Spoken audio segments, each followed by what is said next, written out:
So, అప్పుడు కొంచెం బ్రతకడానికి మా రిలేటివ్స్ దగ్గర కొంచెం లోన్ తీసుకోవటము, లైక్ మా అత్త దగ్గర 1,00,000, 2,00,000, 3,00,000 ఏవో తీసుకోవడం. అలాగా మా డ్యాడీ కొంచెం చేశారు.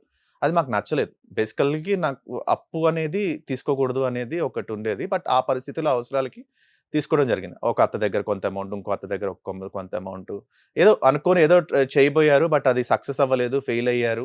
ఆ ఫెయిల్ అవ్వడం వల్ల అటు ఫ్యామిలీ పరంగా ప్రెషర్స్ క్రియేట్ అయినాయి. ఇటు బయట పరంగా ప్రెషర్స్ క్రియేట్ అయినాయి.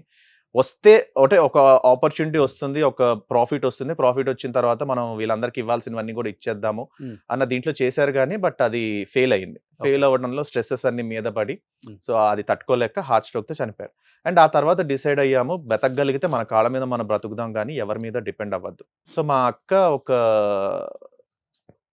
సెంటర్‌లో రిసెప్షనిస్ట్‌గా జాయిన్ అయ్యి, అక్కడ తన ఫ్లూయెన్సీ అండ్ ఇంగ్లీష్ బావుందని చెప్పి, ఒక రిక్రూటింగ్ ఏజెన్సీ వాళ్ళు అంటే యూఎస్ స్టాఫింగ్ అని ఉంటది. ఐడియా ఉందా నీకు? అవునవును.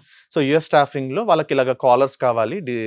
కమ్యూనికేట్ చేయడానికి బెటర్ ఇంగ్లీష్ తెలిసిన వాళ్ళు కావాలి అంటే, అండ్ దెన్ అక్కడి నుంచి ఆ రిసెప్షనిస్ట్ జాబ్ నుంచి అక్కడికి నైట్ షిఫ్ట్ చేసి, హ్మ్. నైట్ షిఫ్ట్‌లో మా అమ్మే ఎళ్లి తన సాలరీ గూడా మా అమ్మే ఎళ్లి మాట్లాడింది. లేకపోతే మా అక్క ఏదో తక్కువ సాలరీకి ఒప్పేసుకునేది. లేదు లేదండి ఆడపిల్ల ఇలా కష్టపడితే ఇలా చేస్తుంది అని చెప్పి మా అమ్మ ఎళ్లి మాట్లాడితే తన సాలరీ కూడా కొంచెం బెటర్ సాలరీ వచ్చింది. అలాగా స్టెప్ బై స్టెప్ తన వర్క్, తన ఎఫిషియన్సీ నచ్చి తనకి పెరగడం. అక్కడి నుంచి హైదరాబాద్‌లో ఒక నైట్ షిఫ్ట్ అంటే మళ్ళీ కొంచెం ఇబ్బందయిపోతుందని జెప్పేసి హైదరాబాదొచ్చి హైదరాబాద్‌లో ఒక డే షిఫ్ట్ కంపెనీలో వర్క్ చేసి హ్మ్. డే షిఫ్ట్ కాదు. Night shift. ఇక్కడ కూడా నైట్ షిఫ్టే. ఆ నైట్ షిఫ్ట్ హాస్టల్‌లో ఫుడ్ తిని తినక బాగా బక్కగా అయిపోయి హెల్త్ అప్‌సెట్ అయిపోతుందంటే మా అమ్మ అక్కడ వర్రీ అయిపోవడం. నేనక్కడ నాకు కాలేజ్ ఉంది. సో, నాకెలాగో ఫుల్ టైమ్ ఎడ్యుకేషన్ లేదు. మా అక్క కూడా ఇంటర్మీడియేట్‌తో స్టాప్ చేసేసిందనమాట. నేనప్పుడు ఇంటర్ ఎగ్జామ్స్ రాస్తున్నాను.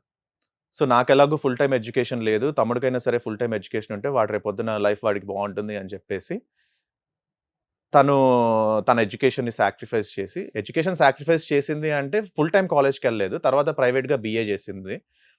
తర్వాత ఇంగ్లీష్ కూడా కోర్సెస్ అవి చేసింది. ఆ స్టాఫింగ్ కంపెనీలోనే స్టెప్ బై స్టెప్ పెరుగుతూ, ఈరోజు తనకక్కడే మా బావ గూడా పరిచయం అయితే వేరే ఒక కంపెనీలో వర్క్ చేస్తున్నప్పుడు మా బావ గూడా పరిచయం అయితే, సో, వాళ్ళిద్దరూ ఇంట్లో చెప్పి లవ్ మ్యారేజ్ చేసుకున్నారు. Love turned into arranged marriage. Love marriage turned arranged marriage కాబట్టి ఒప్పుకున్నాము. పెళ్లయిపోయింది. ఒక ఇప్పుడు రకంగా దే ఆర్ హ్యాపీలీ చెప్పాలంటే విత్ 2 బ్రదర్ కిడ్స్. ఇలాంటి సాక్రిఫైస్ చేస్తారు. అలాంటిది సిస్టర్ మీ ఫ్యామిలీ కోసం. షీ ఈస్ నాన్న లైక్ మై లేడు అనే ఫాదర్. కష్టాన్ని మీ చుట్టూ రానివ్వలేదసలకి. ఇప్పటికి. గ్రేట్ అది.